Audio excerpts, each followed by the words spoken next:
Check 1, 2. Check 1.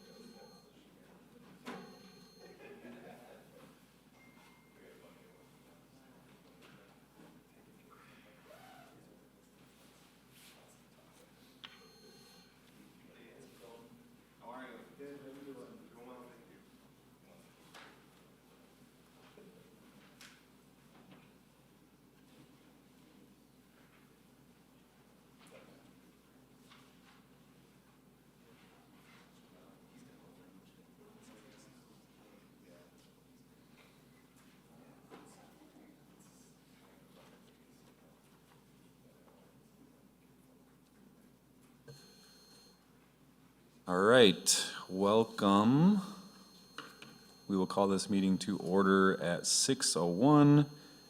Will you please stand and join me in the Pledge of Allegiance?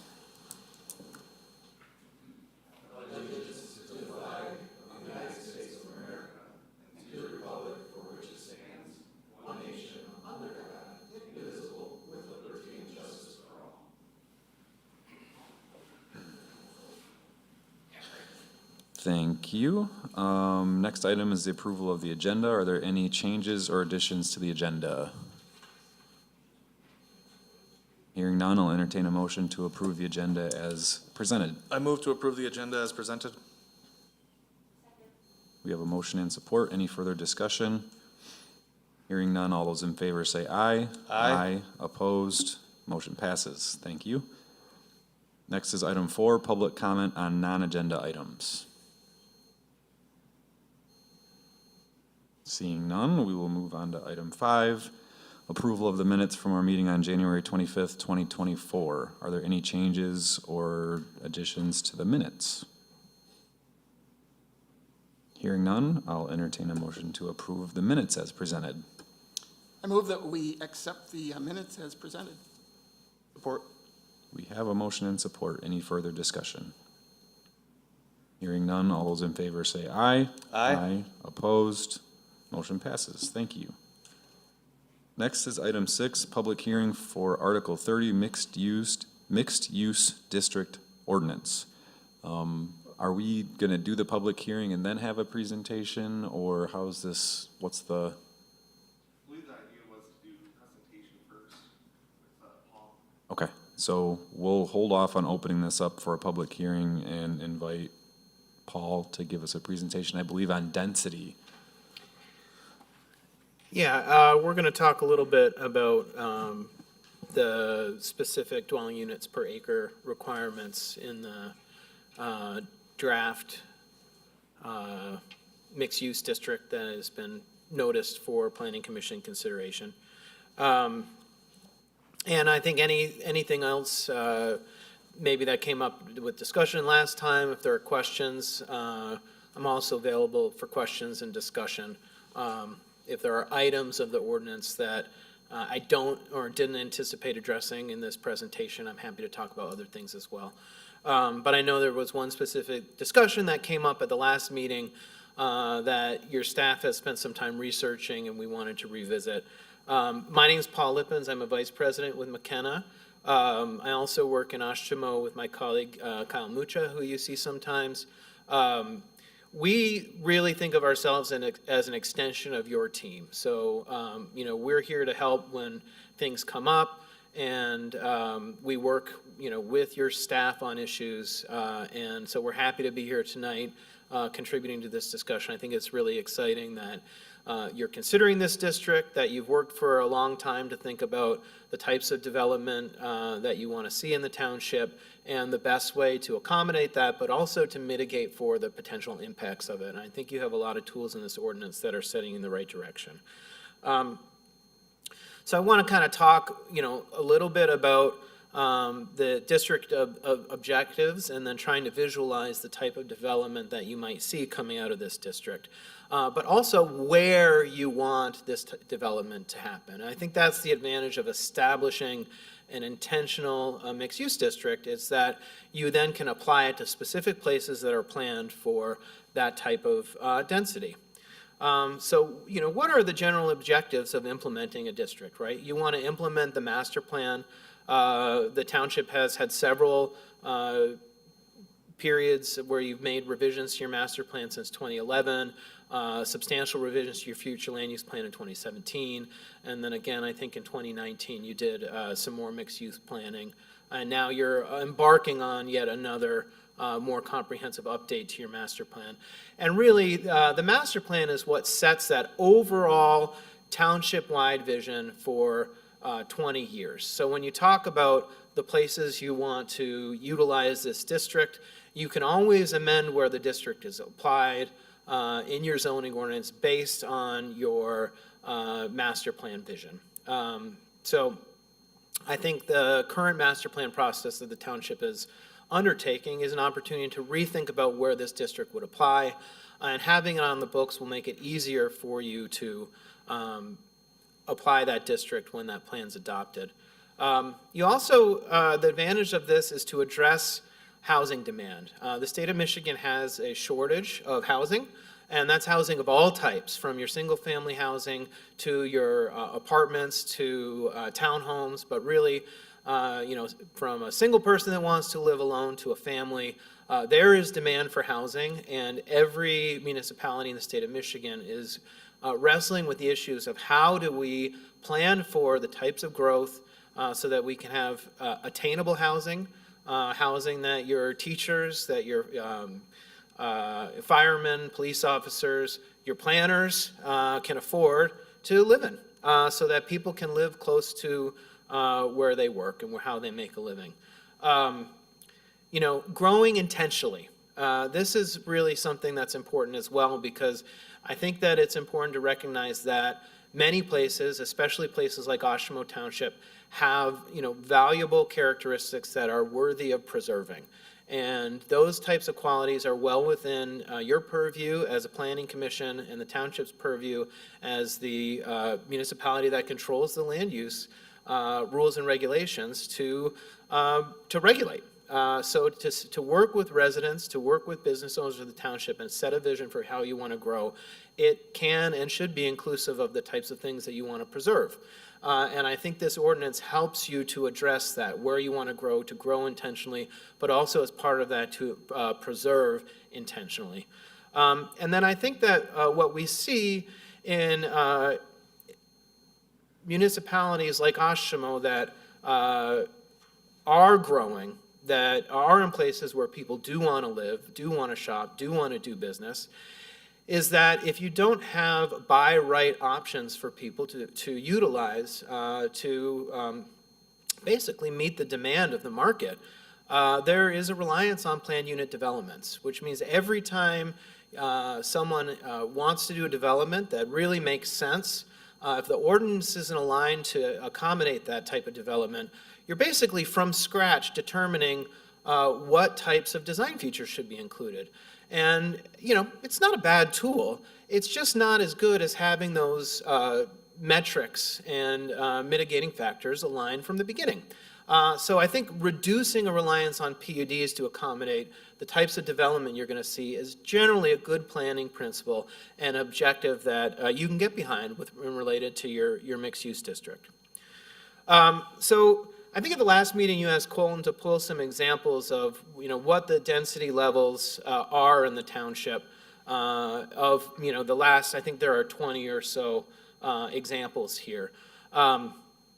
Related to the types of dwelling units per acre under consideration in your ordinance. And the base level, which I'll get to, you have in a mid-level density at your base, you have a 4-unit per acre standard, and then in your high level, you have an 8-unit per acre. And this data really very clearly indicates that every multifamily development that is included in this example here, every one is over 4 units per acre. More than half of them are over 8 units per acre. So while dwelling units per acre is only an indicator of development intensity, it is effective. It's an effective measure, and it's what I would call a control measure. It's a value metric that you can utilize pretty easily to understand the intensity of a development and the amount of people that will be there, the amount of traffic that could be generated. So it's a good control measure. So I think that using it is an effective way of tuning this ordinance. But I think it's important to understand what you're tuning it to, and that's what we're going to talk about a little bit. But I think it's also, the unit mix matters, the types of units that are created, and then also other types of site design requirements. And you have some of these in your ordinance. The provision of what amenities are required, the amount of open space, requiring a commercial mix. These are all things, including design type. You can regulate materials, what type of materials are used, multimodal access. There's all sorts of things that you can put into an ordinance. I think you have a good start with what's in there now, particularly with some of the mitigating factors. But let's talk about this visualizing density. So you see kind of the line here, just over 50% are greater than 10 units per acre of the developments Oshtemo has proposed. So I just kind of put some examples in here to look at.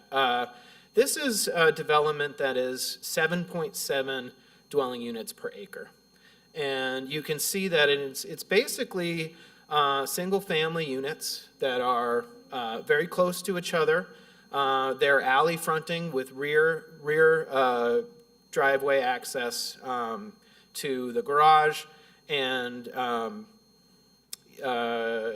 but still not even attached single-family. This is still a detached single-family development at roughly 8 units per acre. Here's 9.6 units per acre. You may be getting some this what the 2s and the 3s represent on this picture. You've got some duplexes, some triplexes, and a lot also still single-family development, and you're just about approaching 10 units per acre here.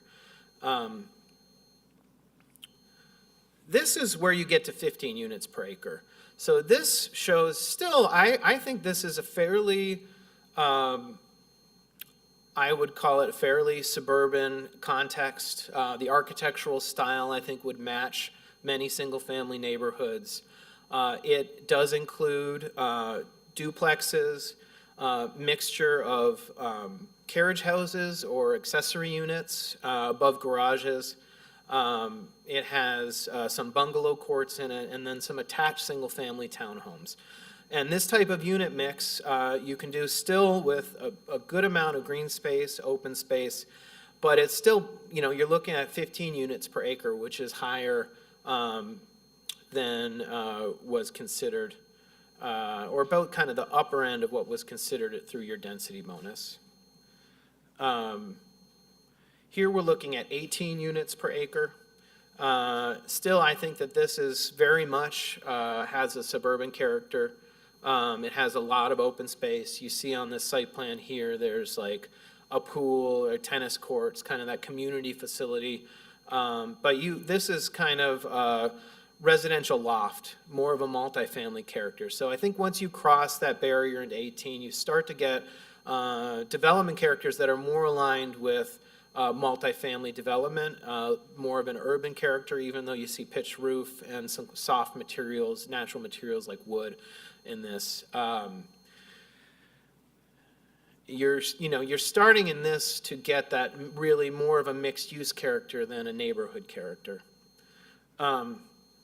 Here's where you start to get more urban characters, right? So 27 unit per acre, this is taking on more of the appearance of a residential loft or apartment building. This is where you would possibly get some buildings that are first floor business uses with second story residential uses, second, third story residential uses. Still at 27 units per acre, you're looking at 4-story buildings. You're not looking at anything that like you might see in a Grand Rapids or something like that. These are still at the scale of, the Kalamazoo context. I would note that the architectural palette here is a little more urban. With design character requirements, you could actually require a design character that was more aligned with the type of development you want to see in Oshtemo. Although I don't know, some of you might like this design character, and that's something to talk about as well. This one, though, I thought was also pretty interesting. This is 34 units, so just a little higher than the last one, although I think from a architectural character perspective, I think this is more aligned with the type of thing that I would imagine seeing in Oshtemo Township. You still have a level of density where it would support first floor business, first floor retail uses. You're still looking at 3 stories, but this is designed with more of a grid pattern. Still room for open space, courtyards, your community facilities, pool, exercise equipment. But you're at a level where this type of density is supporting a number of loft-style apartments. This is also not a single-family character at 34. This is more of an urban character. Going to kind of keep going up, so you're going to see that this is going to look more and more like a city. One of the things that I think is interesting about this site here is it's very small. So even though here you're looking at 2-story buildings, this could even be attached single family. These could be townhomes. And I think what's interesting about this is it also goes to how you can have achieve on a single site a good amount of homes for people without actually drastically changing the character. So you see actually the site plan is included on this drawing, and you're basically looking at attached townhomes on a small site with a fair, basically alley fronting, and you're up at 44 dwelling units per acre. Just by reducing the amount of acreage people can have. And I think this is something that's worth us talking about a little bit, is that by requiring 20-acre sites in Oshtemo Township, you're actually really regulating that a large portion of the township would have to be utilized for this tool. If you were actually to allow smaller sites to do it, you could accomplish a lot of housing in a small area. By increasing the amount of dwelling units per acre and decreasing the amount of land people have to utilize, which is an interesting way of thinking about growth control. And then, all right, this is the last example. Now we're up at 59 units per acre. And I think the observation, people should make at this is this now really looks like a city. This looks like a Grand Rapids to me, where you have, 6-story developments. The entire first floor of these developments are, dedicated to retail uses, so you're in an area with a lot of retail demand. It is also a small site, but in order to accommodate this level of density on such a small site, you're really permitting the bonus to go up, right? So you'd have to be willing to go up to 6 stories. And height is another control that you could utilize to, control density. And it's, something that's a lot easier for people to see, but it actually doesn't necessarily make the same effect as looking at dwelling units per acre, because that allows you to accommodate things like how much open space is required. So, for instance, you could have a building that's 6 stories, but if you also require to have 3 acres of open space, it's going to have a very low dwelling units per acre, right? So there's some trade-offs in how those metrics work together. So again, all right, we can go back and look at those if you guys want to look at any of those when we do kind of more discussion. But, more than 50% of the development that the township has seen in a multifamily development is already over 12 units per acre. So if you don't actually do something with this ordinance that addresses that, you will likely be encouraging people not to use this. Even if they're in a mixed-use district, they'll still come with a PUD. Because that's the level of density that the market is supporting, right? So a strategy that controls where it can happen is an effective way of doing growth control. If you actually have an ordinance that's tuned to the market.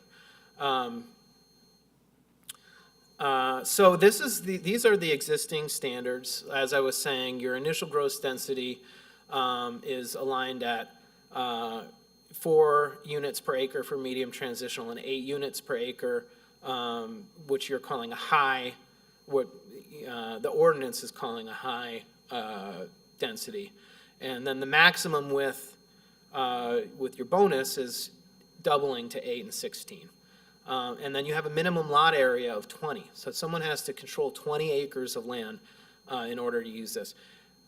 I will say from an urban design perspective, I love designing 20 acres because it's a neighborhood, right? And I love the ability to design a whole neighborhood. But I will say from a site design perspective, that's a lot of land to control. It is a lot of land, and you are basically then, as I said, regulating a lot of land that actually has to be used for this, as opposed to potentially allowing people to do more pocket-style developments. So that, I also should mention this 4 units per acre and 8 units per acre, which we kind of saw. I didn't even start at 4 units per acre. I started around 8, a little maybe 6-ish, 7-ish. But it's really single-family developments. And the first one I showed was a detached single-family development. 4 units per acre is about a 5,500 square foot lot. 8 units per acre is an 1,100 square foot lot. There are many, many communities that were platted at 5,000 square foot per lot for single family. And 4 units per acre, that's a quarter acre lot. That's a pretty big single family lot in an urban context. It's not, I like an acre or 2 acre in a township context, but that's not, this mixed use district isn't really talking about that character. It's talking about the urbanized part of the township. So just to consider, I'm not tying this to this, but I think that if you were to talk about some potential modifications to this, I think it would be reasonable based on the type of development you've already approved through the PUD process to increase your initial gross density to 8 units per acre and in the medium and the high to 16. And then I think we could use those pictures to adjust where the high end is, but I think at 32 units, you're still in a development context that can appear more, suburban or, colonial architecture in nature. Once you get above that, it's very hard to do a development that doesn't appear to be fairly urban. So I really think from a design perspective, your cap should be around there. I think you could cap it in the 25 to 30 range, and that would be okay, but I think the illustrations go a lot to say what type of development can be done with those. And then I put in here, just considering reducing your minimum lot area to 5 acres. I've worked in a lot of communities that have 10, 20 acre minimums to utilize PUDs, and almost all of them are going and they're changing to 5. So we've done that in the city of Tecumseh and the city of Benton Harbor recently with their PUD ordinances, and to allow for smaller sites to be utilized for housing, to address housing demand. I should also mention that recently, just by example, in the city of Tecumseh, we looked at their multifamily district, which was capped at 10 dwelling units per acre as a base, and we went up to 8 dwelling units per acre as a base for a multifamily district. So I think your mixed-use district is a district that's intended for housing. It would be intended to accommodate growth. As just to summarize a bit, reducing the pressure for developers to utilize the PUD option makes sense. You'll have more control over where this type of development goes if you do that. And having a base level density that is more aligned with the market, I think, is a strategy that's worth considering. So I hope that some of the slides I met at least help with the discussion. And I don't know if Colton, the plan would be to take public comment now or to have planning commission discussion, but those are my remarks. So, and I'm happy to continue the discussion with everyone. So I appreciate it, and thank you. Thank you. I think I'd like to move to planning commission comments first, rather than opening it up for public comment, if that's, everyone else makes sense. That's fine. I appreciate the report. Thank you. I think the one piece that I'm maybe struggling to wrap my head around how it works is if you could explain more what reducing the minimum contiguous lot size is, like what that would do for us again. I just need to hear it again. We're at 20 acres Yeah. now, and the recommendation is 5. this is something I actually don't know if you talked about at the last minute, but when I was doing my review of the ordinance, I was thinking that this is actually probably one of the biggest control values they have in the ordinance, and it's just kind of a passover at the start. It just says the minimum lot size is 20 acres, right? So this is my perspective, right? It's a large, 20 acres is a pretty big tract of land. It's a number that sticks in my mind because I've had a number of urban design projects I've done that are kind of at that size, and it's a really sweet spot for developing an entire neighborhood. So I don't think it's a bad design value, it's a really good design value. There's a Superfund site up in Plainwell that was, I don't know if you've been up where there's a couple of good ice cream places up there. But right by the river where they redeveloped City Hall, they've got a large area, it's about 20 acres, and they're planning it for, a neighborhood redevelopment. So if it's a good size, right? But I think within the context of Oshtemo, if you require everybody who utilizes this ordinance to have 20 acres of land, number one, you're gonna have very few people that can acquire that much land. So you're actually kind of right off the bat limiting it to either people who already hold a 10-acre parcel, which there are a number, or people that are able to assemble through multiple owners a parcel of that size. And the impact of that is if you're interested in growth control, you're actually requiring this ordinance to eat up 20-acre parcels at a time. And with that perspective, I could see why you'd be concerned about going up to, 30 units per acre, right? Because you're talking about doing it in 20-acre chunks. Right. But if you reduce it to 5 acres, you're allowing, the most urbanized part of this township, which it does include some smaller parcels that some of them may be underutilized from a value perspective, to redevelop and utilize a higher density level. And you're much more likely, it's just my opinion, to get that iterative development in smaller parcels at a higher density where people really want to develop at that higher density effectively than if you require this kind of neighborhood development. Yep. So that's my perspective. No, that makes Yeah. sense. And I think I'm in agreement with the assessment you're making there. The question I have, maybe, I don't know if it's for the rest of you guys or here, but what are some potential drawbacks of having a smaller MU size? I'm not sure what they might be. I'm just curious if anybody knows. I don't know. From my recollection, the 20-acre stipulation on here came straight from what the old requirement was for a PUD. Okay. Yeah, I mean, I've always went right past that 20 acre, didn't give it a whole lot of thought until we just Well, had this and again, presentation, so. to me, this is bringing up some perspective here where although we've been trying not to, we've been developing this ordinance for one specific site.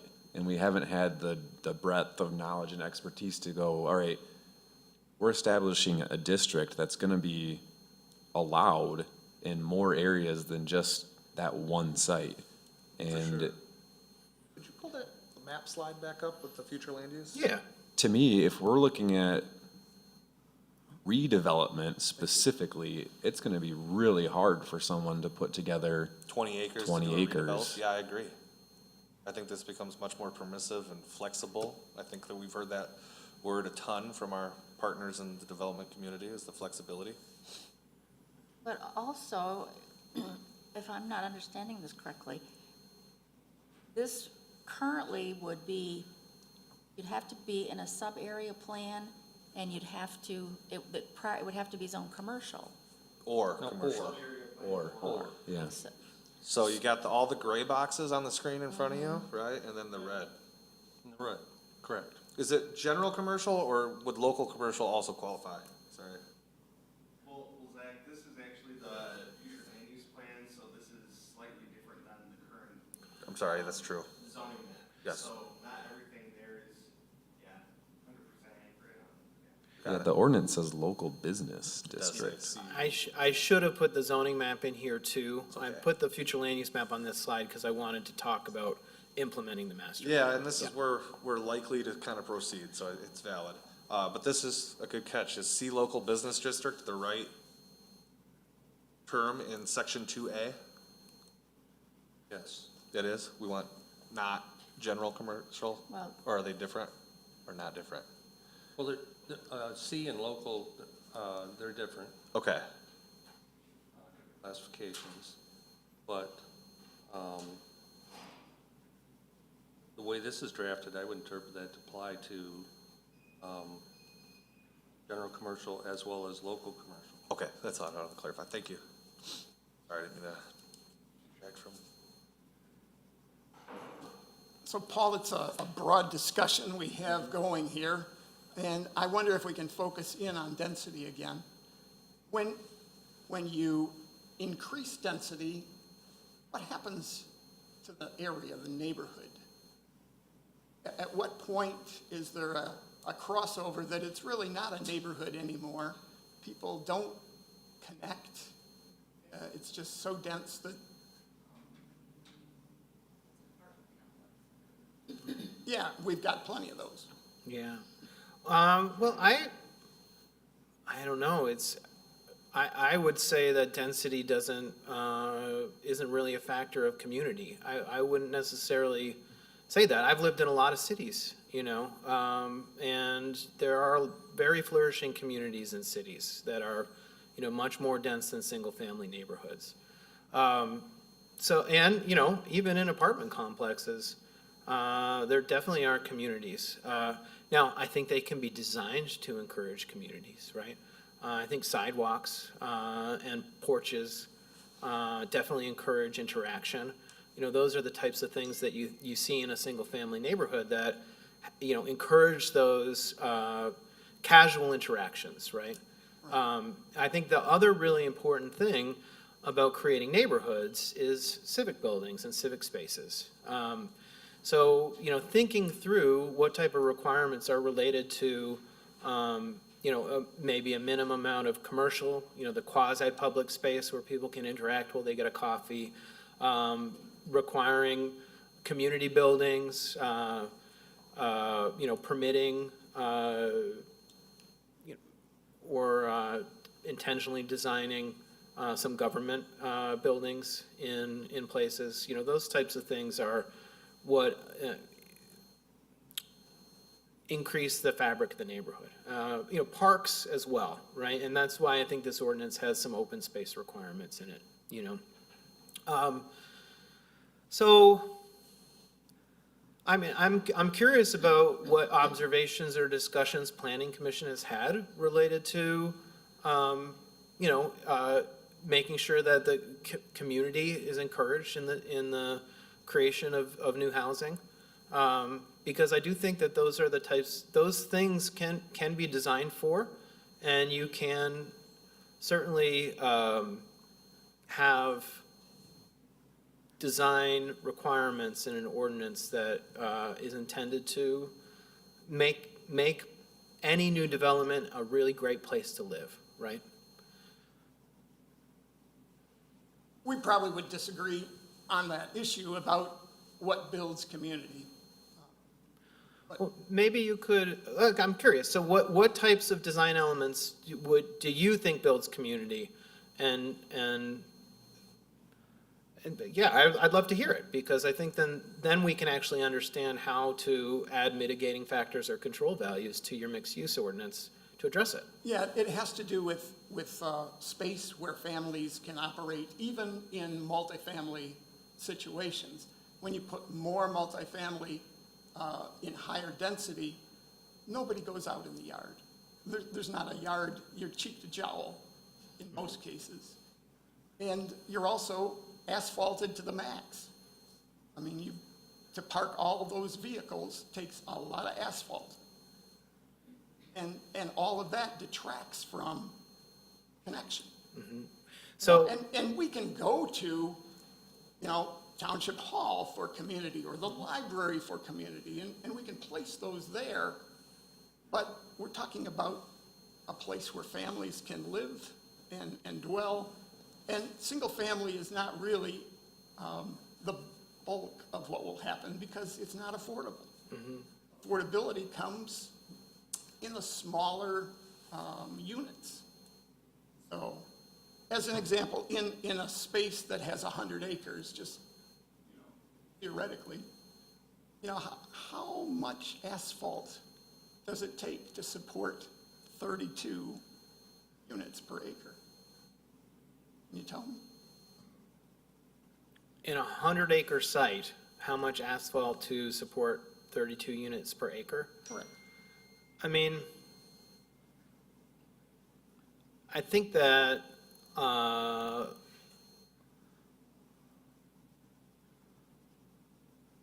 from a design perspective, you've got to think about your block design, right? And the amount of space that's dedicated to vehicles.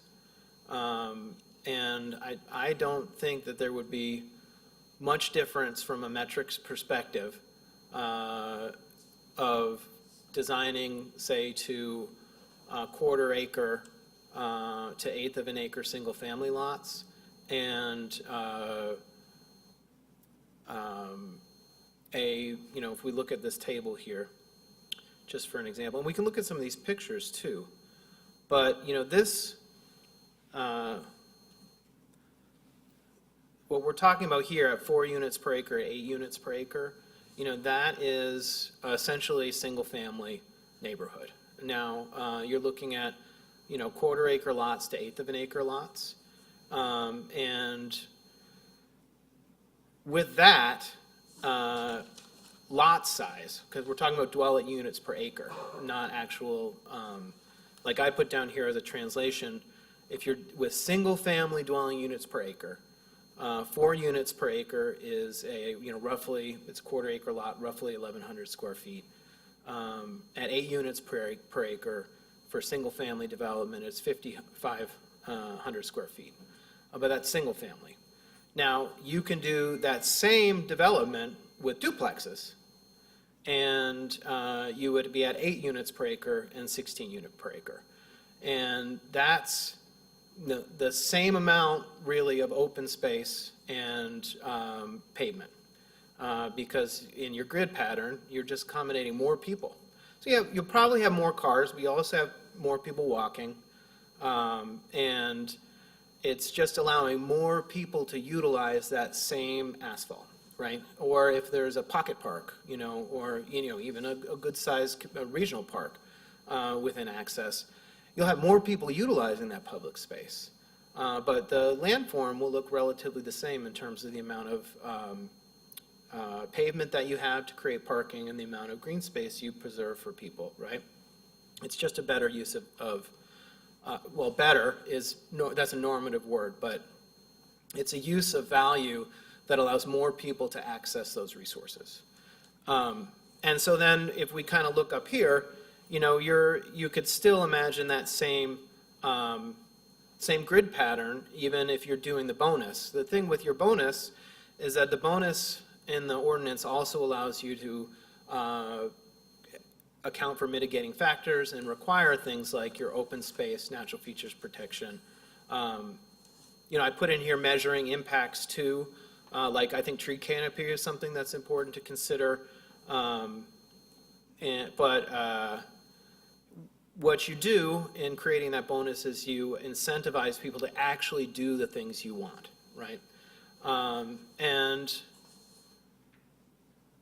I think that there's room for you to, even in adopting this ordinance, to then make amendments to the mitigating factors and to the design criteria. So there, in my experience, making a little bit of action is kind of good because then it allows you to tweak. And it's actually pretty easy to change your ordinance, right? You're working on it, but you can have a public hearing, you take comments, you're doing your plan process. It's something that you can continue to consider. So I don't know, it's a long answer, right? But I think in general, the concern that I'm hearing is parking, right? We got to have a lot of asphalt. And asphalt is a undesirable part of development, right? Right. And wouldn't the norm, just help me, I understand the norm to be about 1 car per bedroom.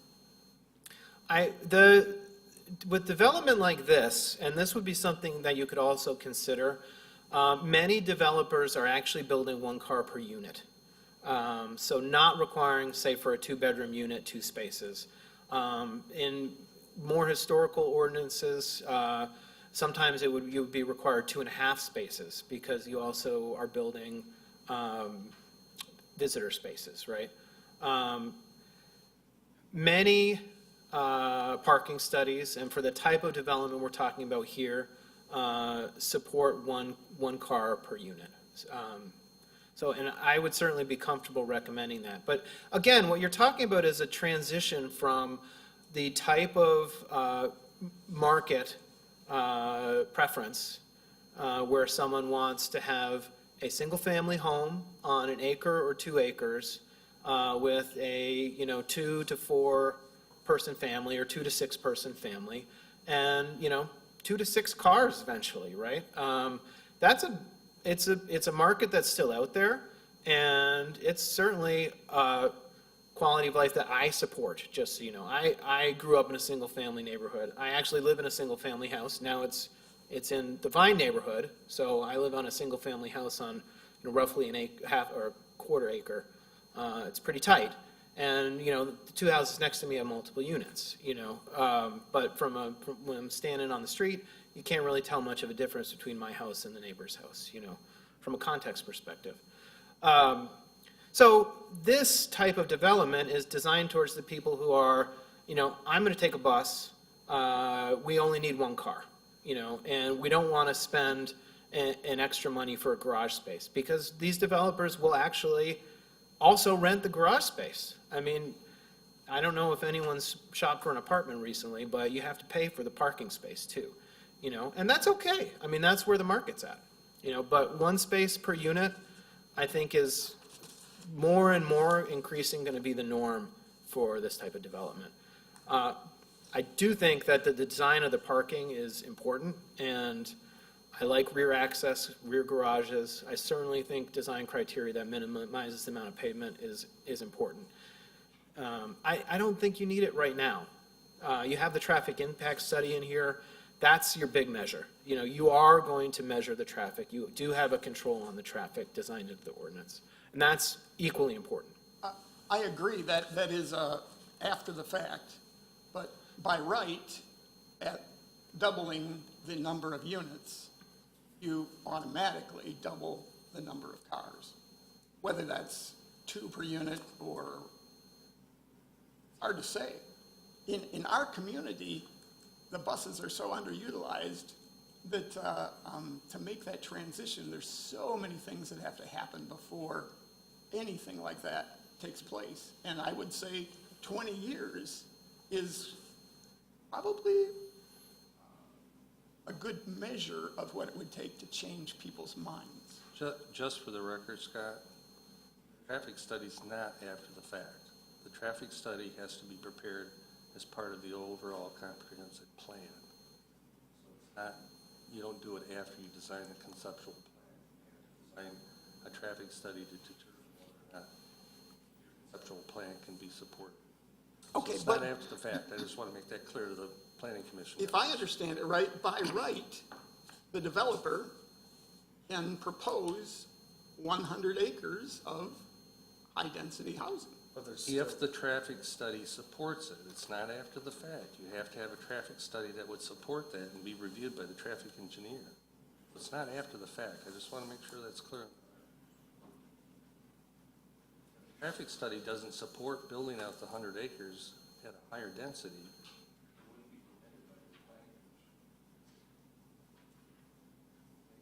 You're getting one thing ahead of the other. Yeah, That's not how well, it works. it seems like we are pressing to get one thing ahead of another. That's how I see it. I see Iris having worked diligently for months and months and months. Us worked on it months and months and months. And now at the last minute, at the public reading, we're trying to change a lot of things. I mean, I'm hearing many, many things that are needed in this ordinance. And I say, why not walk before we run? Why not start at a point where we've kind of gotten to and stretched even in our own minds? And then, if we need to, let's amend it. Let's let it grow bigger. But to start there seems like a big risk in terms of health, safety, the public good. And that wasn't the purpose of my comment. The purpose of my comment is I thought you were misinterpreting the ordinance. What you're stating now, that's a policy decision that I don't. I think you raised a very good point, Scott.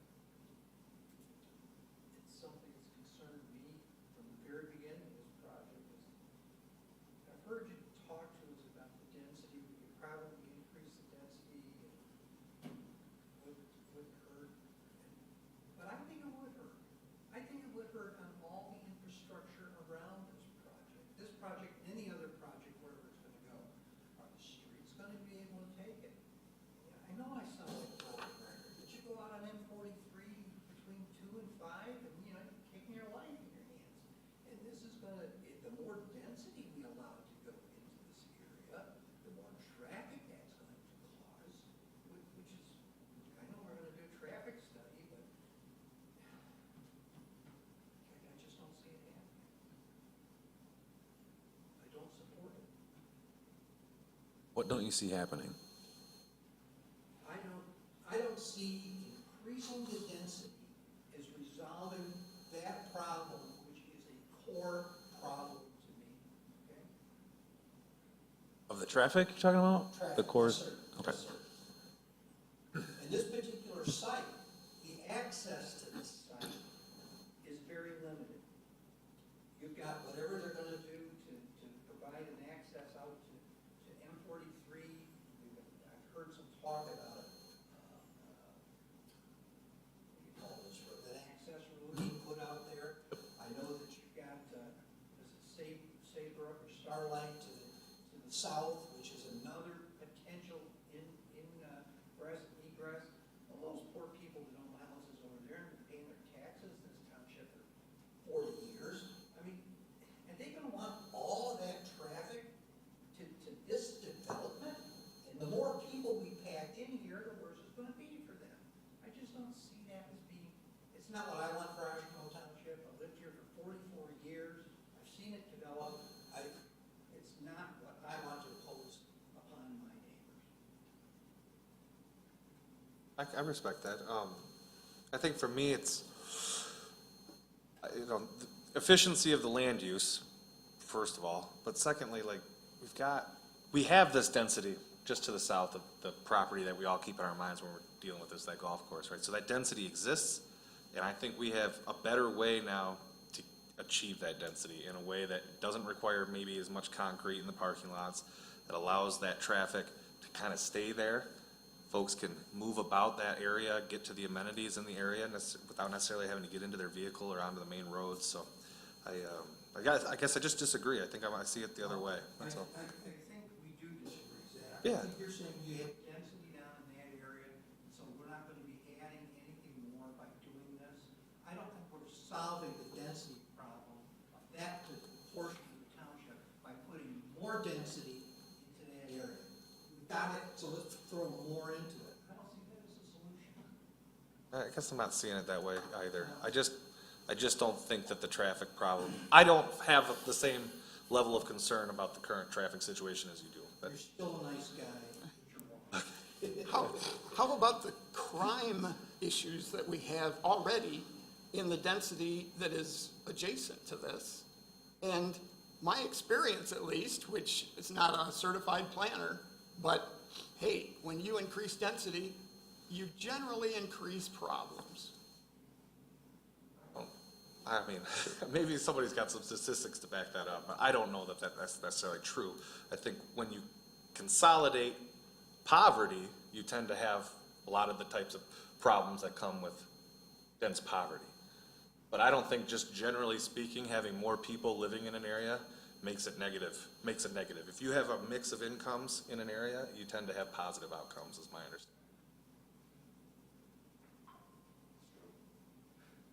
I disagree. Okay. Paul, can you talk a little bit more? You mentioned it, because how I view this change specifically with the increase in units per acre and the decrease in the minimum lot area, how I actually think that's gonna help this happen more incrementally rather than having a giant development happen over a couple years where you're talking about building a neighborhood. Having, you know, a smaller site be redeveloped with less impact initially. Yeah, I think that goes to the comment that was just made too, is, you know, it is, 100 acres is a large site, you know, and you could even tune the ordinance to have, you know, you could have maximum lot sizes, or you could have, you know, this initial gross density and maximum gross density, you know, for 5 acres, and you could do, you know, 100 acres, or, you know, even 20 to 100 acres at, you know, not to exceed the base density or something like that. I mean, you could actually think about it from that perspective. I think the comments that I was making about reducing it to 5 acres is really just about, you know, recognizing that the area that you will likely, most people from a market perspective will be interested in utilizing this tool is closer to the urbanized, what I call urbanized. It's, you know, you could call it suburbanized or whatever, but it's the part of Oshtemo Township where all the action is, right? You know, those are the places people are going to be looking to live, looking to build these types of housing, and, you know, where you want to mitigate, look at traffic impacts and things like that. So to think about it in 5 acre chunks, and to think about increasing the density bonus in lots like that size, you know, similar to some of these developments that I showed, you know, these are not, where are we at, like 18? You know, this is not a, you know, very large site here. But you can essentially allow for, you know, it's math, it's less people. You know, you got 5 acres at 30 units. The total amount of units on that site will be less if you do 100 acres, right? So that's kind of the question. You're kind of wanting me to share that observation that, you know, that design value, the 20-acre design value, is actually contributing a lot to the, you know, the comment that if we do this, we're going to be urbanizing at a rate where our infrastructure might not be able to carry it, right? Because you're going to take 100-acre chunks and develop it at 30 units per acre, right? Yeah, that's, I see that. That's a question. You know, it's a fair question. To reduce it to 5 acres, it would make it a lot more something that you would be able to consider on a site-by-site basis. As was mentioned by your attorney, the traffic impact study is required for any time this is used. You'll have a concept plan anytime this is used, and it must align with your plan, right? So you have the ability to tie development to the township's vision of where you want to develop. And I think the other comment that I made is it's about this table that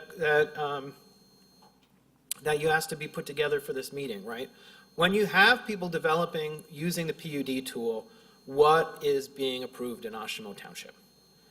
You know, and this shows more than 50% of your units or your PUDs are being developed at a rate higher than what your current mixed-use ordinance is considering the base, right? So you're really still encouraging people to utilize the PUD tool.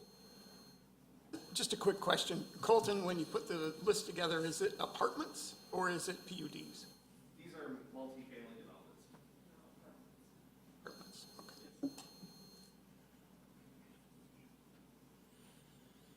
okay. We have a minimum height, right, now? Only for single family, I Only think, for single family. Is there a minimum height for, Well, there's no minimum heights. of maximum. If you wanna height. build a Maximum, sorry, 2-foot sorry. House, you can, no. Only for single-family homes. There's no maximum height limitation in the township. Hasn't been since I've been here. Skyscrapers are possible.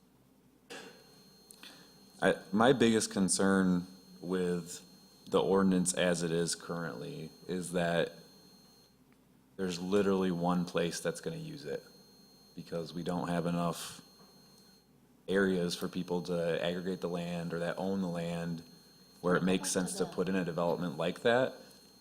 And it's another reason why I really, the 5 acre thing makes so much more sense to me, because you'll be able to use it to redevelop blighted and underused land where it's already urban, where you're talking about the Drake Road corridor, the Stadium Drive, 9th Street corridor, allow for development to happen there that wouldn't otherwise happen.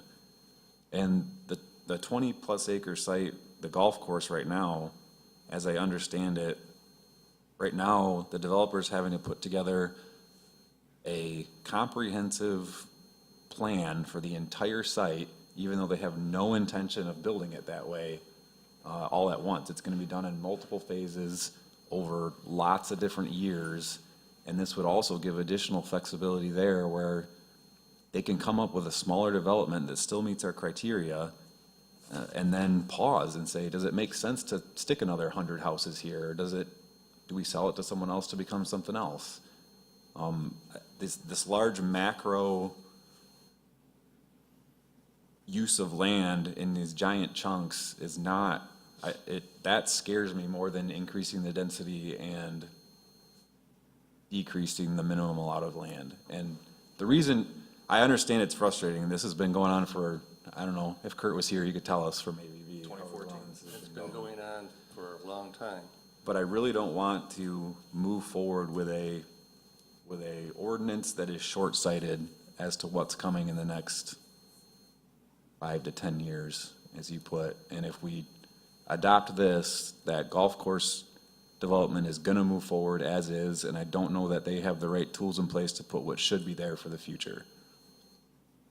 In follow-up, just from a legal standpoint, I have to agree with one comment the chair made, is we're all focused on the golf course. And you're drafting an ordinance that should be applied across the board. And if the focus is on the existing prairies, then we're missing the mark. We ought to be focusing on the ordinance. Can you go Applaud back the to chair land for use mentioning map? that. Yeah. Because if you look at the land use map, there are Remember, it's future. Future land use map. future land use map. There are a couple of, at the very bottom corner on the right, that's a sub-area plan. Area plan. There's a lot of acres there. There are And probably more than the golf course. I'm not sure how a mixed use, I can't envision a lot of, or a need or desire for a lot of commercial in that area, you know what Like commercial retail, you mean, that type Yeah. of thing? I see that. I mean, there's also transitional office there, so maybe over time, you know, the folks that need lunch and all that stuff, that would grow. But when I see that area, I think that the 5 acre minimum requirement makes a lot more sense, because now somebody can get a chunk of that and do it, instead of having to try to buy that whole thing outright and kind of do this golf course process where they've got to come up with kind of like a BS plan showing the whole thing being developed, even though they don't intend to do that for many years. Except that's how you plan, isn't it, for your infrastructure and what the capacity is. And you can only put so many lanes on M43 and Drake Road. You just run out of places to put lanes unless you start stacking them up. You know, we have a property there south of 43, out by Advia. That would lend itself well to a mixed-use area. Yeah, it's number 5, I believe, or no, number 2. We have the property that's right next to, off of 43, right next to the interstate where the hotels are. And the hotels fit with what the uses are for a mixed-use area. So that as well could be developed this way. It doesn't have to all be concentrated into a tiny little space that's actually quite huge.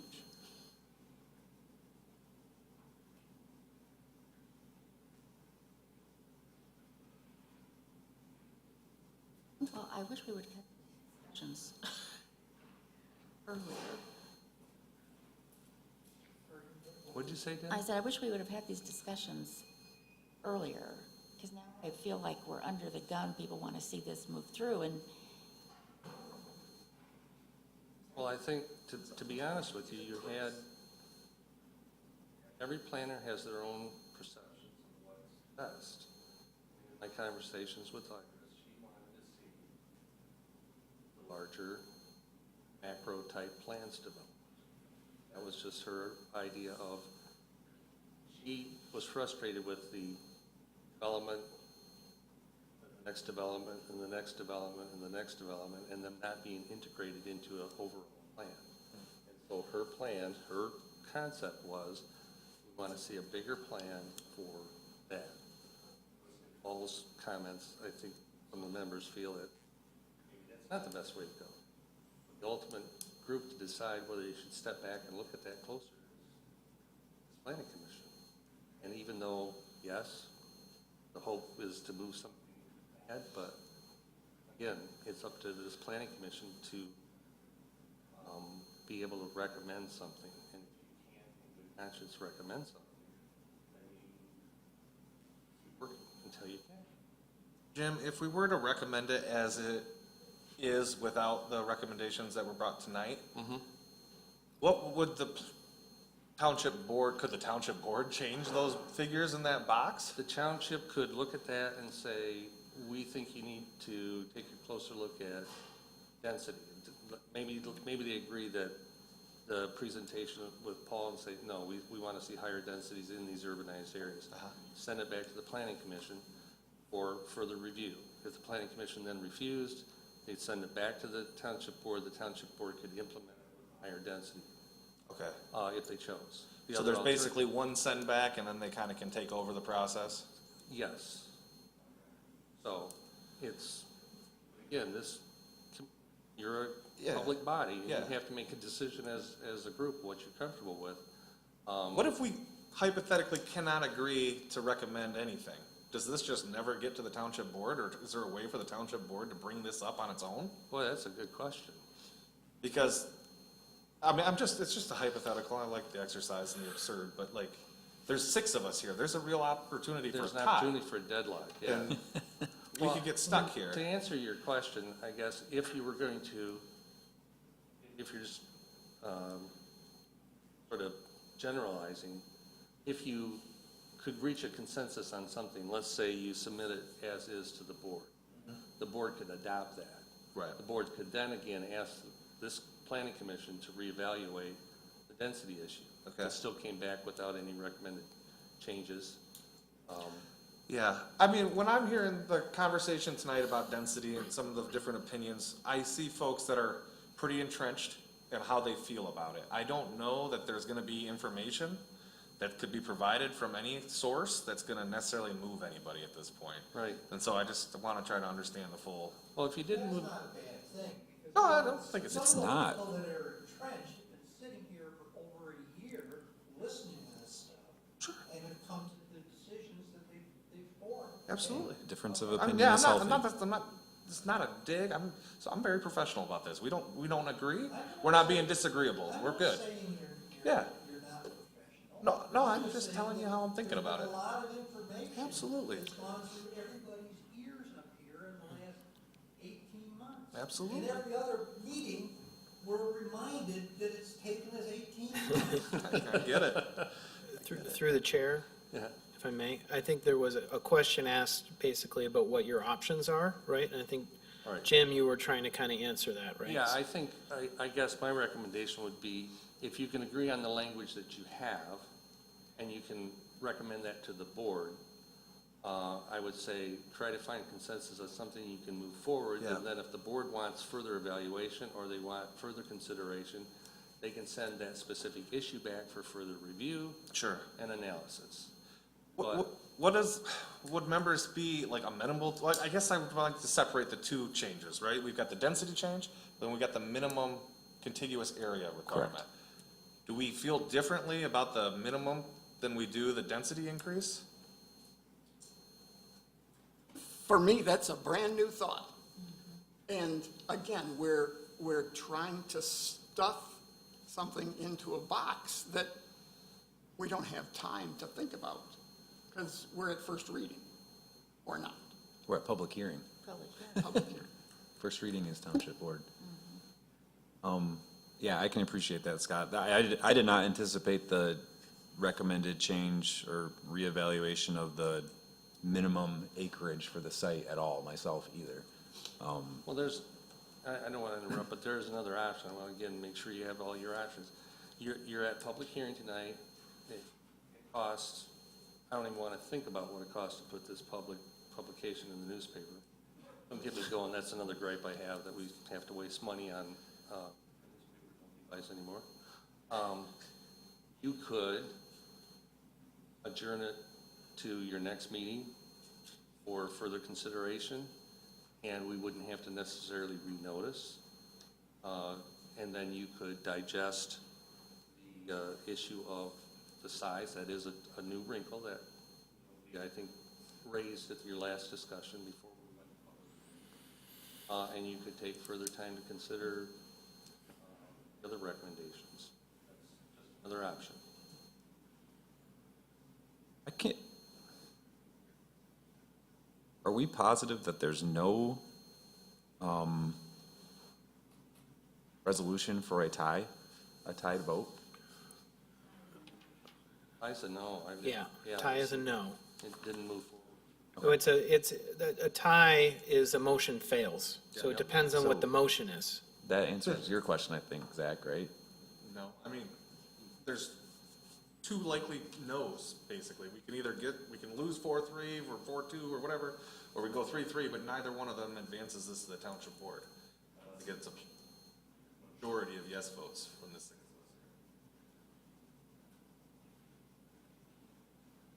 I'm happy to get this to the township. I don't see any downside to the minimum lot contiguous ownership being 5 acres. I feel like that allows them to do these same types of uses in smaller scales. It makes it more opportunity for more developers to participate in this because they can get their hands on that amount of property versus a 20-acre property. So I think it's a little more equitable to different developers. I don't see how that negatively impacts what we are all currently thinking about with the golf course. If we could do that and leave the densities untouched and let the township board take a look. My one concern with that, Zach, is if we decrease the minimum size, is a developer gonna be able to meet the other requirements we have in here about public space, open space, all those things, and still get the density that they need to make the development make sense?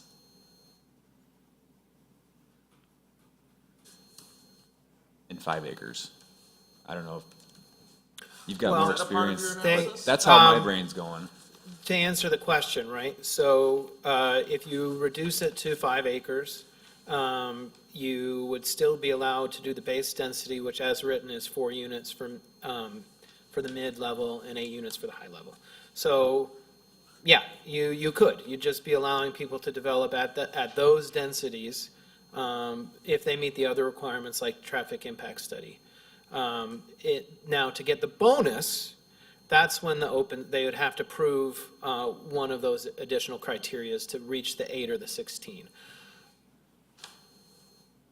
That makes sense. I think if you did that, those parties that had the larger space, let's say they have 50, 60, 70 acres, they could probably operate under this ordinance at the current density and secure some of those bonus density units. So if you did that, even though if you wanted to lower the parcel size, but kept the same density units, it would still allow the developers that have the larger parcels out there to move ahead with their proposal, likely. Maybe open up for some smaller people. But again, it would move something ahead.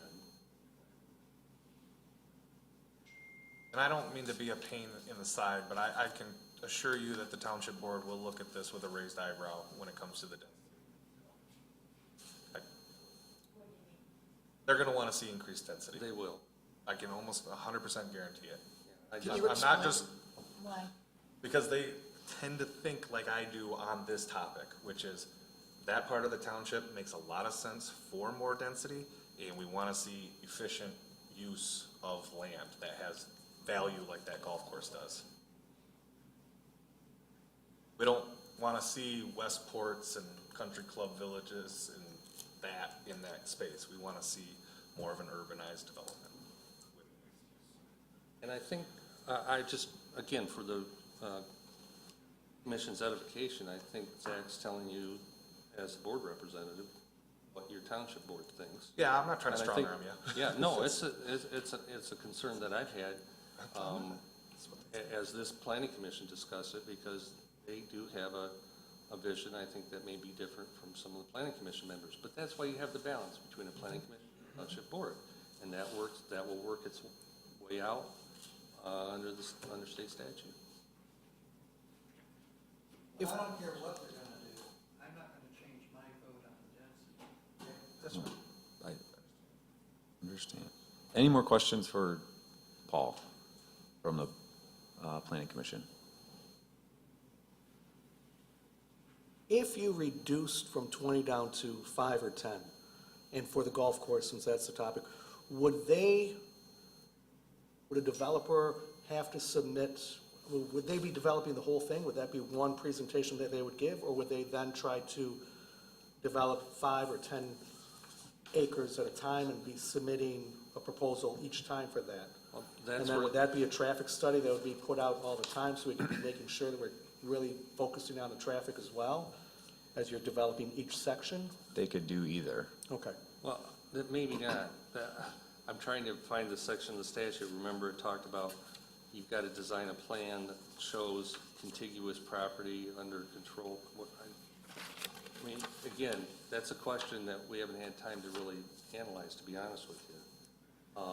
I'm concerned that there are provisions in here, if I recall correctly, that you have to,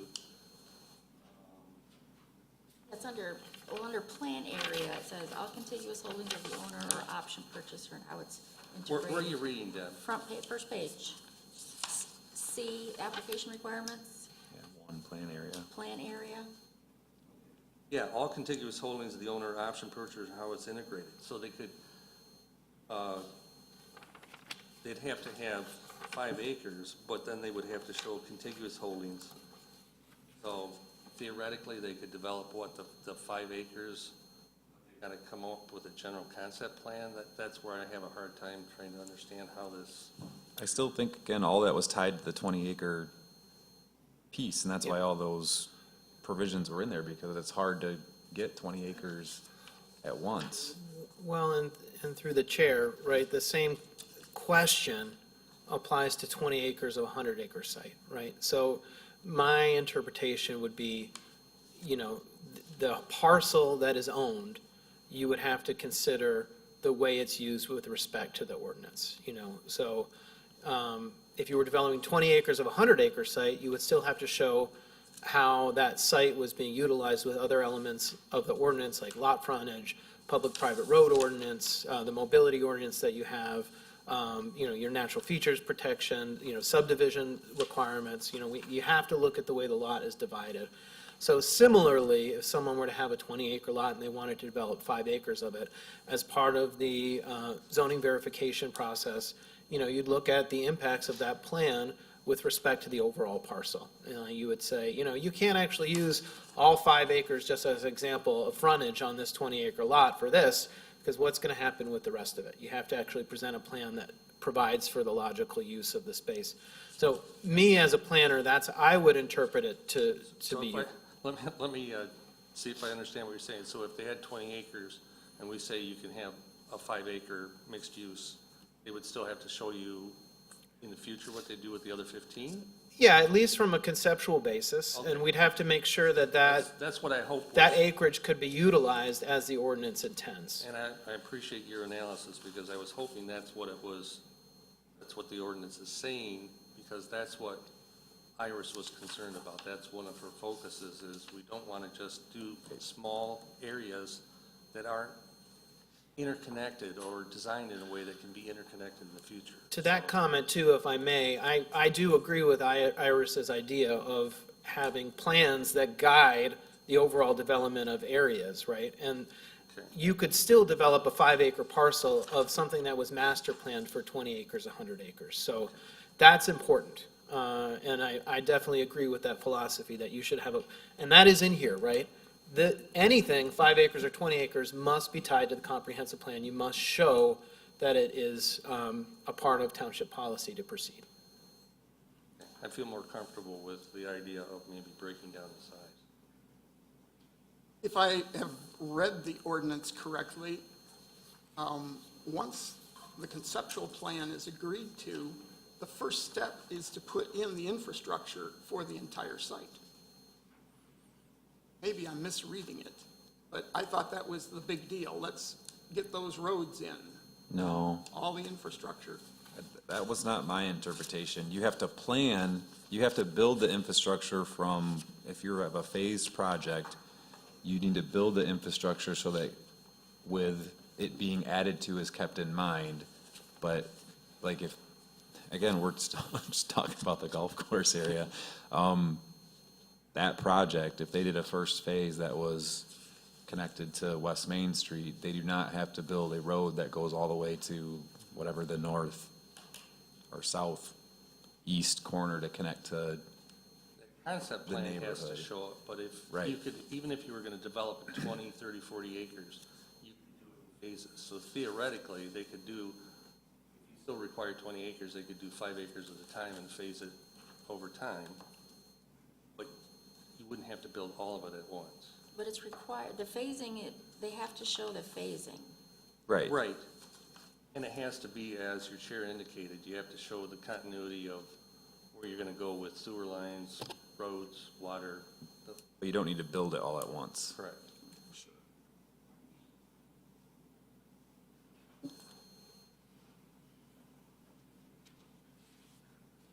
Okay. So our job here today is to decide if we are going to, You have to open a public hearing. well, Sorry. that's what I'm to wondering if decide that's whether- even something that we need, I mean, if we're not gonna, It was noticed, so you need to. Okay. You need to Gotta hold the public hearing. gotta hold the public hearing. Yeah. All right, I'm learning here too. Thank you, Paul. Thank you. Thank you very much. Okay. Appreciate the discussion. Yeah. So we will open this up for public hearing at this point in time. So I'm David Keith, I'm with Calendar Commercial, I've served in the markets here for 29 years. And Do we need him to come to the microphone? Can you come up to the microphone, please? Sorry, that's how the audio equipment to pick it up. Yeah, Like you're not on everybody, top I of these hate mics, so you speaking don't- in front of a group. Yeah. So, 29 years work in commercial real estate. I applaud the township for bringing this gentleman in, listening to his recommendations. They are spot on. The township has a lot of resources that aren't getting implemented because it's too hard for developers. So when you talk about density, if the density is too small, they can't afford to pay for the land, the roads, all the infrastructure, and then give a product that people can afford. So if you want to help the people and housing in your community, you got to listen to this guy. I'll stop with that. Thank you. How much did you pay him to come here, Paul?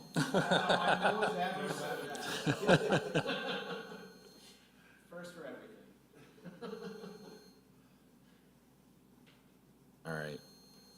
Seeing no other public in the audience, we will close the public hearing. Now I believe our job is to make a recommendation or open up a motion for a recommendation to the township board to accept the ordinance as is, or if we're going to entertain any changes to recommend to the township board for consideration as well. Jim, the version of the ordinance that's in our actual packet here contains the red lines that you handed out earlier? Yeah, those, Okay, those were the small tweaks that the board made at this last meeting. okay. But other than that, doesn't have any density changes or Nope, anything, nothing right? else was Yep. changed, Okay. nothing at all, just the red line. So if we tried to move as presented, it would be this clean copy. Correct. Yep. Or it'd be the copy with the red lines in it. The copy in the packet. Copy in the packet, right? Yeah. Well, It doesn't have red lines on it, because I don't, Oh. I don't know whether, because of workload, I don't know that what got in the packet Is had the merged with changes, red line? so I would say no. Oh. What you actually finalized last time with the red lines, that's, I was gonna say, I thought I saw one of them with actual red lines in it. yeah, the second Okay. one that was handed out, it was a timing issue of getting it in the That's why I'm packet. asking, because if So, if no, anybody you're makes a gonna motion, we move want to make sure. As is, as this board finally discussed, and there was consensus on this to hold a public meeting, the one with the red line version is Okay. actual. Sorry for the confusion. Thank you for the answer. Considering how much difference there is currently here, wouldn't the tabling of this to another meeting be, although unfortunate, better thing to do? Could be. I think to Zach's point is that I think there's some people on both, there's difference of opinion on this board that I don't know is gonna change, or on this commission that's gonna change with tabling it. I think there's folks that have facts on their side on both of these that are just agreeing, and, okay. Yeah. I think it's possible to build consensus.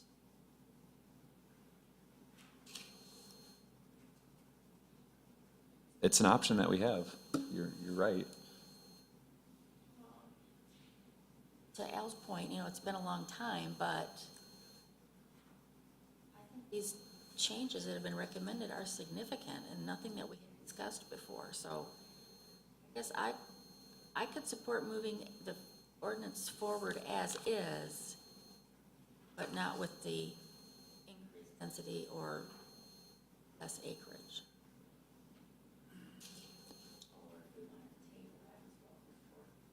You know, Postponing it to a date certain. Postpone to a date certain? Or move forward what? Let me move forward with As is. the red line copy that doesn't change the density bonuses, it doesn't change the lot size. We have to readdress that, that's gotta come up, we'll do that. Be handled through an amendment if you decided that was the way to go. But this would at least move it forward for some of your larger developers. Yeah, I'm gonna say that I could agree with getting this in front of another body. That's what needs to happen next. I think we've done all the chewing and work that we can to forward this.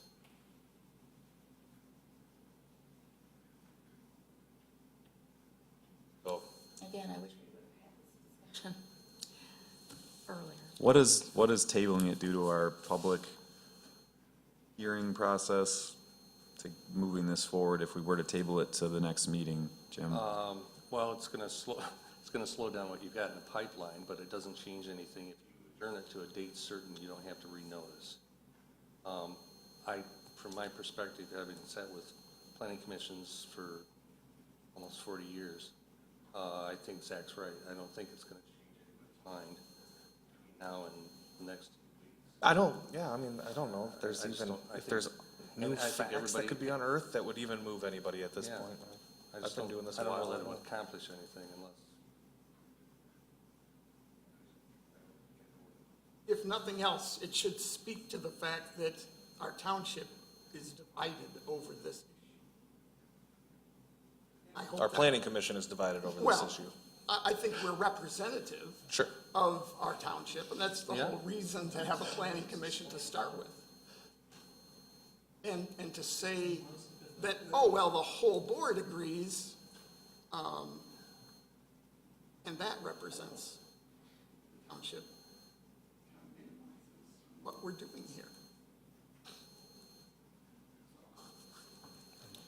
Well, if we move forward what we have, and if the township board does send it back, then that at least gives us another opportunity for discussion. Questions on timing?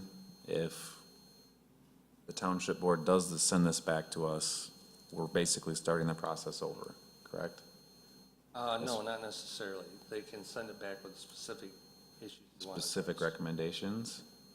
Or request that they look at certain sections. The other alternative, the board could say, we're gonna move ahead with let's say you recommend it as is, the board could go ahead and adopt that ordinance, and still request further review. How quickly could we get this to the township board next meeting? Well, if you make a recommendation, you can get it to the township board. Yeah, it's a goofy month. 'cause Yeah, of the it's like- ele- yeah. Is it the 27th? 20th? Yeah, well, it can go to the board on the 20th. Okay. Yeah, we got an election, I think. February got, Well, do you not meet next Tuesday? no, we met yesterday, this Tuesday, the first Tuesday. Because I think next week, right? Yeah, they keep changing the meeting, and if that joker leaves, just sets the alarm again when I'm in the office, I'm gonna start somebody. It wasn't me this time. And then help me understand, could this potentially go back and forth multiple times if the planning commission is No, deadlocked? just has and- to go back one time. And then at that time, township board can take state statute. Interesting.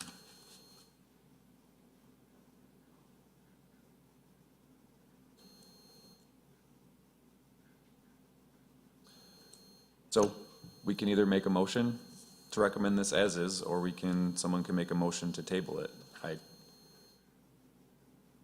I am going to make a motion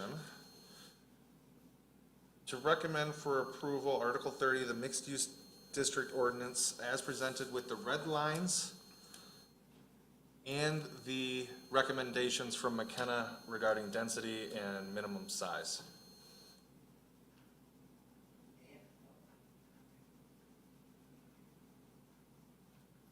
I support that motion. And with a motion in support, there's the opportunity for additional discussion or comments. Mean by adding in their So, recommendation. can you go back to your slide with the dwelling unit capacity and the minimum size? So it would be to replace our 8 and 16 with 16 and 32 for the high.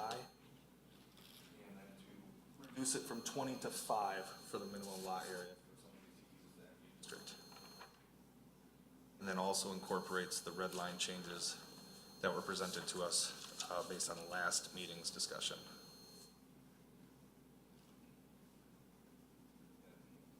Support, so we're now further discussion.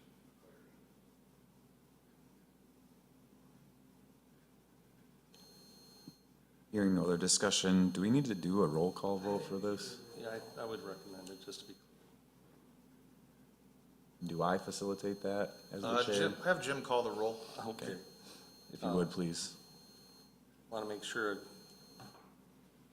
I'm embarrassed because I can't remember.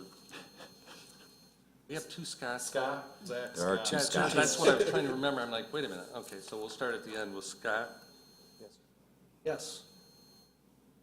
and Zach. Yes. Scott, No, Deb, No. Yes. and Sharon. No. We have dead tie, so motion fails. Got a new motion? Yeah, anybody else want to try a motion?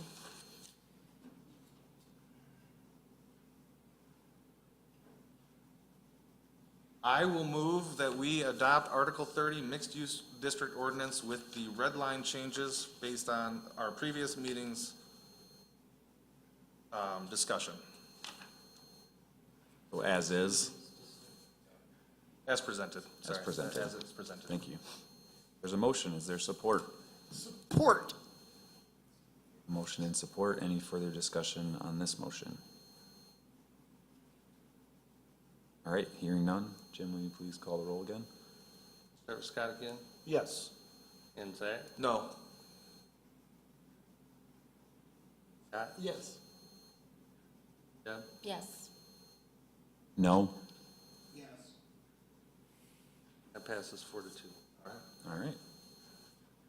Thanks, everyone, for that.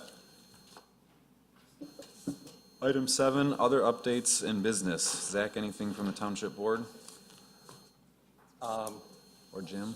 If, I don't know whether Colton has anything for you.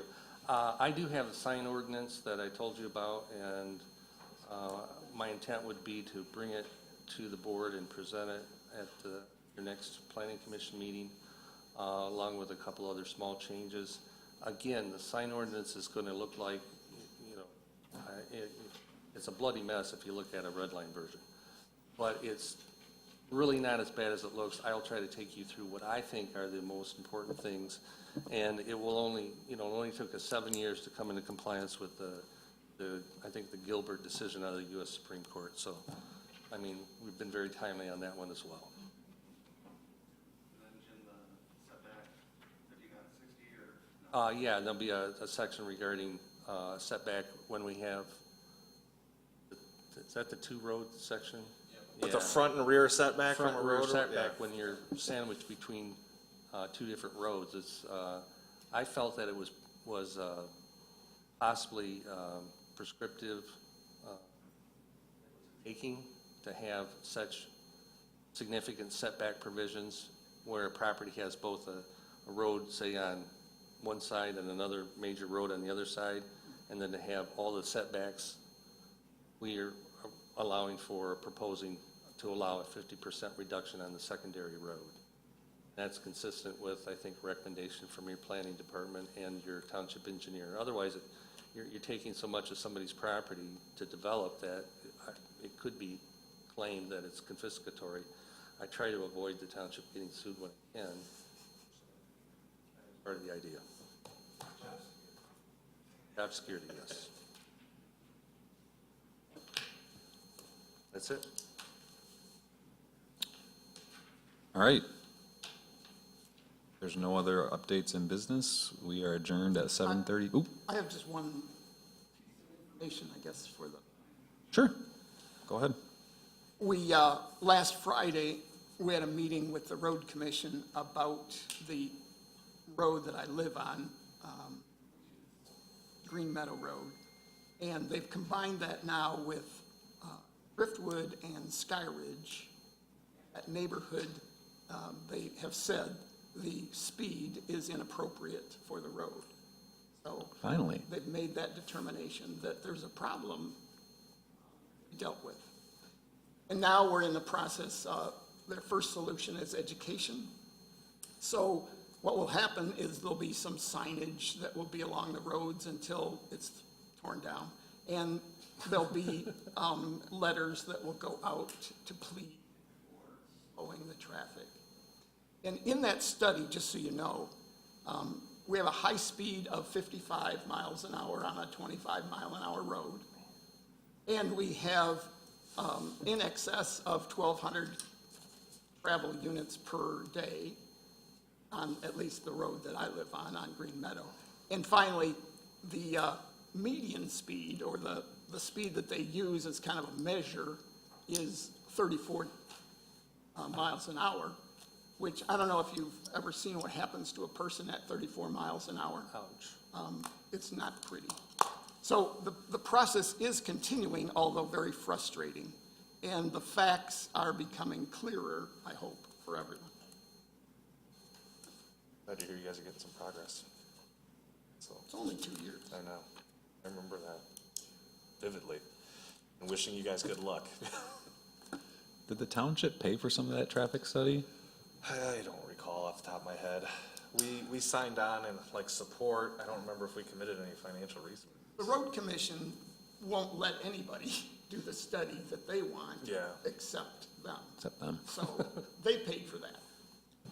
I'm paying for the signs. I'm paying for the letters. If we get it, the neighborhood. What are these pays. signs? Just arrows that point at the Yeah, speed I was limit gonna say sign? they're not permanent signs, are they, Scott? Please slow down. Really? Okay. Yeah. That's what they recommended. Okay. So education, then we tested again to see how much improvement we have. And we consider evaluating for mitigation, which again, I'll pay for. The other, what needs to be paired with the education is enforcement. Yes. Well, actually, there is That's a. who should be there is doing an- the That is a part of, that is a part of the education process. To have enforcement, you just have to have enough manpower to sit on that road, or those roads, and do, I mean, that's the sheriff's. correct. And we continue to ask on occasion for, unfortunately, the number of calls, given our population, it tends to fall to the bottom of the, Understandably, mitigation for poor road design is the only solution in my mind. Don't design the road for 25, you get what you design. True. Thanks for that update, Scott. You're welcome. All right, with that, we are adjourned at 7:36. Thank you, everyone. You know, I'm observing a Westport triangle. I mentioned it. Troubling. Your recommendation. I'm talking about Yeah, three. yes. I was asked to kind of look at the issue and frame the density discussion that happened last month, which I wasn't There's a at that. question in my mind about how independent. Presented some things tonight. Just about this scale, and what is as well as you. Outside of here. And then all other things that I looked at. And you see people that live near each other, concentrated. You see people that have, and I'm in favor of, times for refreshments. But all of that builds towards